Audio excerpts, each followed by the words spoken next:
Well, here's another common issue on 1990s Fords. Broken coil springs.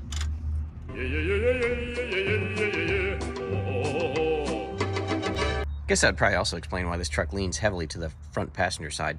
That coil spring's probably broke worse than that one is. On driver's side, installed height is, I don't know, 11.5. And on the passenger side, that's closer to, probably 10.5.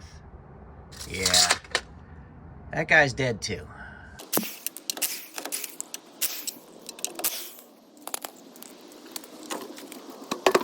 To remove this coil spring, it's pretty simple on Fords.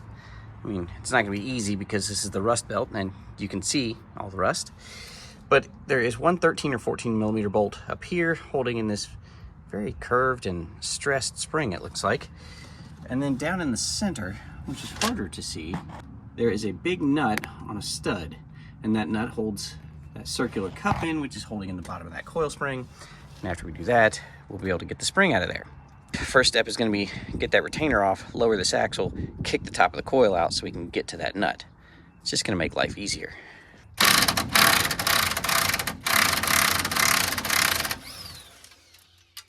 Now that the bolt's out, what we have to do is we've got to get this tab out of here. Usually it slides out this way, but the spring kind of looks like it's collapsed. But we have to get this tab out of there because it's locked in through a couple little tabs up top. I don't know if you can see them or not, but that's the best angle you're going to get. That hold this coil spring in place. So either way, we need to move this. I may actually have to decompress that coil a little bit just to be able to get the room to get the tab out. Yeah, okay. So I'm gonna let this jack down, let it rest on the jack stands, and take some of the pressure off the coil spring so we can get that tab out of there.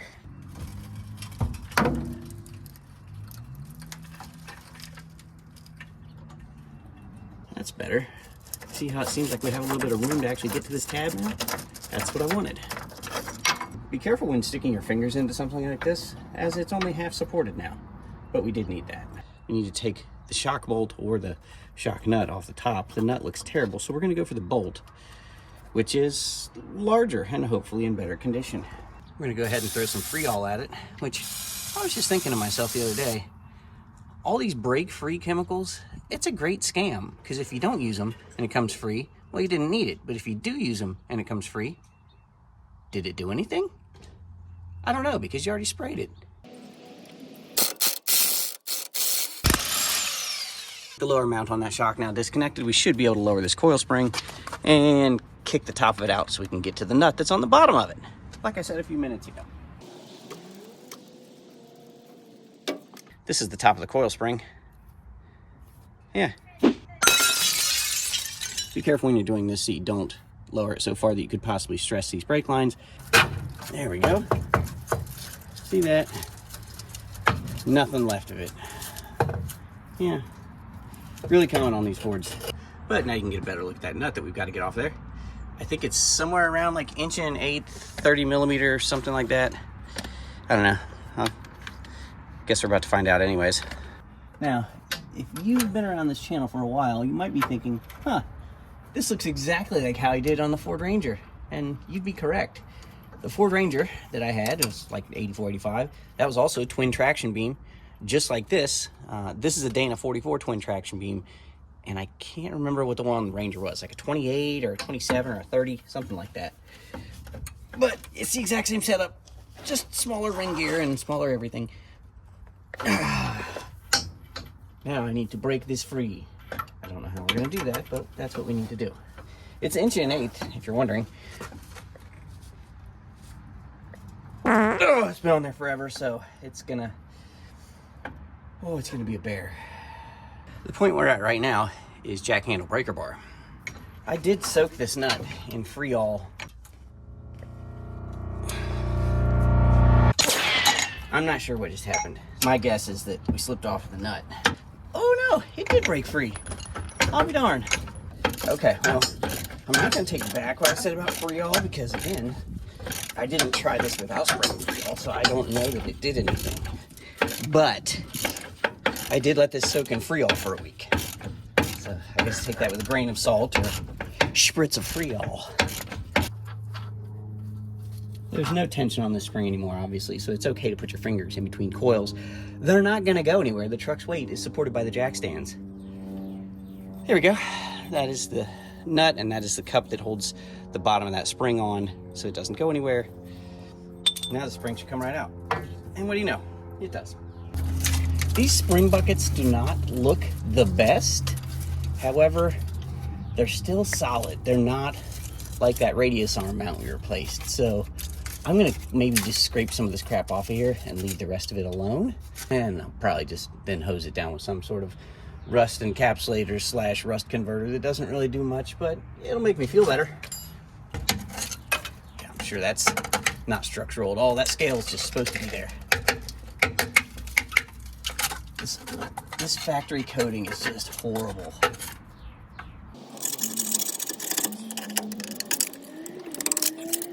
The more of this stuff we can get off, the better off we're going to be trying to keep this spring bucket around for a little bit while longer until we can replace it later on down the road if we need to. And we will definitely need to if we hold on to this truck. But again, if you've watched this channel for any amount of time, you know that I don't really hold on to vehicles for a really long time, so this might not be an issue at all. But what I found in the cabinet is a very small amount of rust reformer and a half a can of flat black. They're both Rust-Oleum. We're gonna use them both.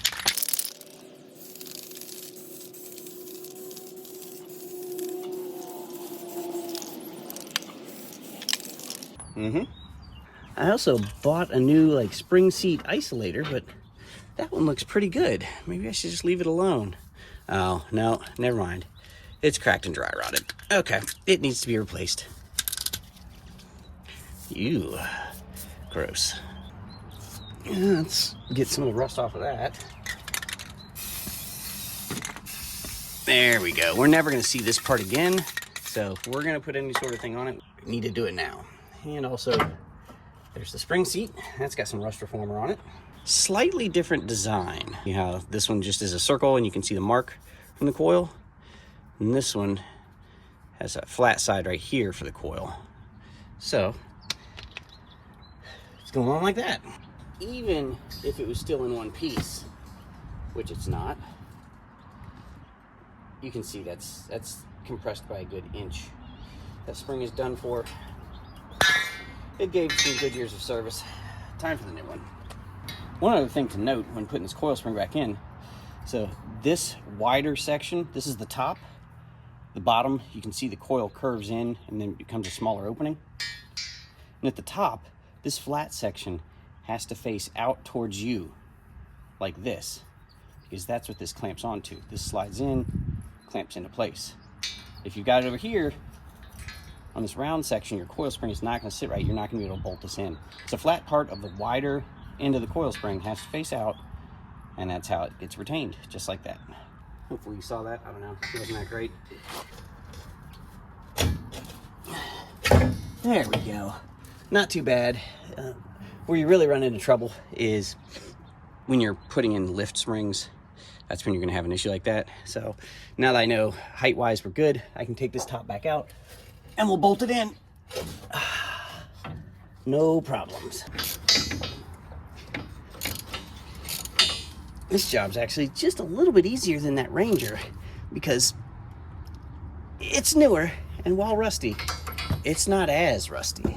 Plus, having done that Ranger, then you have sort of a muscle memory of what you had to do to get this apart, and that does help when you're doing it a second and third time on a similar vehicle, to know that you did it in the past, and you sort of know how to do it. Now would be a good time to keep your fingers out of the coils, though. You shouldn't hit a coil spring with a hammer, so don't do that. See how we've got this flat edge lined up with this edge? That's exactly what we want. That means we can slide this piece in like that, and it's supposed to hook onto something here and get bolted into place after you drop it. You have to drop it at least once. It just makes sure everything's lined up. Oh, not dropping it twice. That's definitely in alignment now. Can't see what I'm doing because more of Ford's great idea plastic is in the way. It's structural. Drop it 3 times. That's the charm. Something like that. And keep my hand away from the coils and use my foot to get this coil lined up. Almost. There we go. Right there. That's lined up. Everything is good.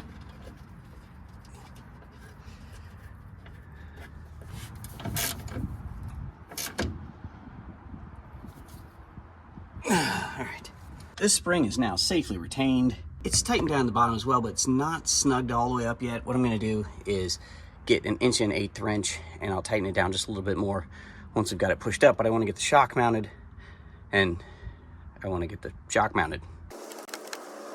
You may notice these shocks are garbage as well. I mean, it's... Ain't nobody got time for that right now. Structural. It's fine. Now it is okay to hit bolts with hammers, especially shock bolts.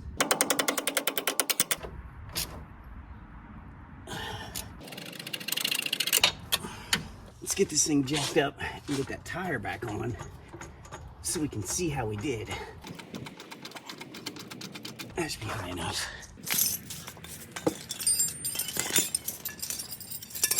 It's important to just scatter tools everywhere when you're trying to put a tire on. That's how the pros do it. Ta-da.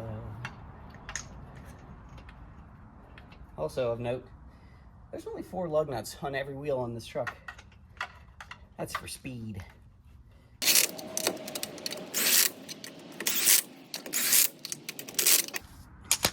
We'll torque those down in a minute, but we can get this thing set back down on the ground. Have to remove both of our jack stands. Jack stands are important on this job. You have to support the frame so you can drop the suspension. You can't support it by the suspension because you need to drop the suspension. So jack it up by the twin traction beam or the axle. Support the frame. That way you can lower the axle with the jack and get the height you need to do what you need to do.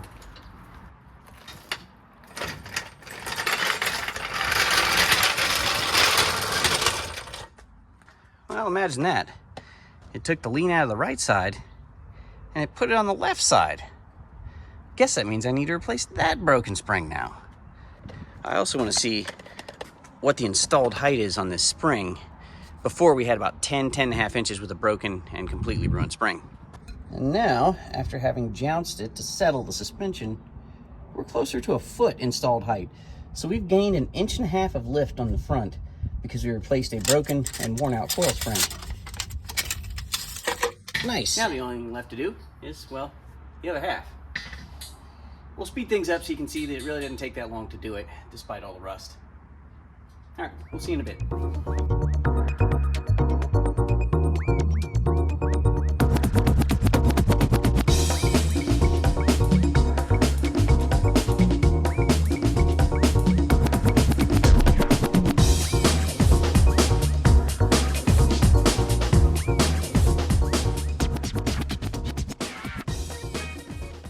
Look at that, with the stock height, I mean, sure, it hasn't quite settled in yet, but it's almost sitting level now instead of having a usual maybe 1-inch rake that they have on 4-wheel drives in the front. So I'm assuming we'll get that after we drive this around, but man, that thing was saggy in the front before. 2 broken coil springs. It was a lot of noise and it was a lot of lean. Oh yeah, much, much better. This truck is pretty close to being a daily driver now. One of the few problems I have is the temperature gauge still doesn't work. I think I actually need to replace the gauge in the dash. We've done just about everything else. And it has 2 tanks. It switches between both. I have no clue how old the gas is or the state of the tank in the back. The side tank has been replaced and that's what we're running off of. So I'd really like to get a look at those 2 things, but I could totally daily drive this, even on the 19-gallon tank. Also, I've done a couple shorts on it, but I did replace the carpet in here. So this smells much, much better.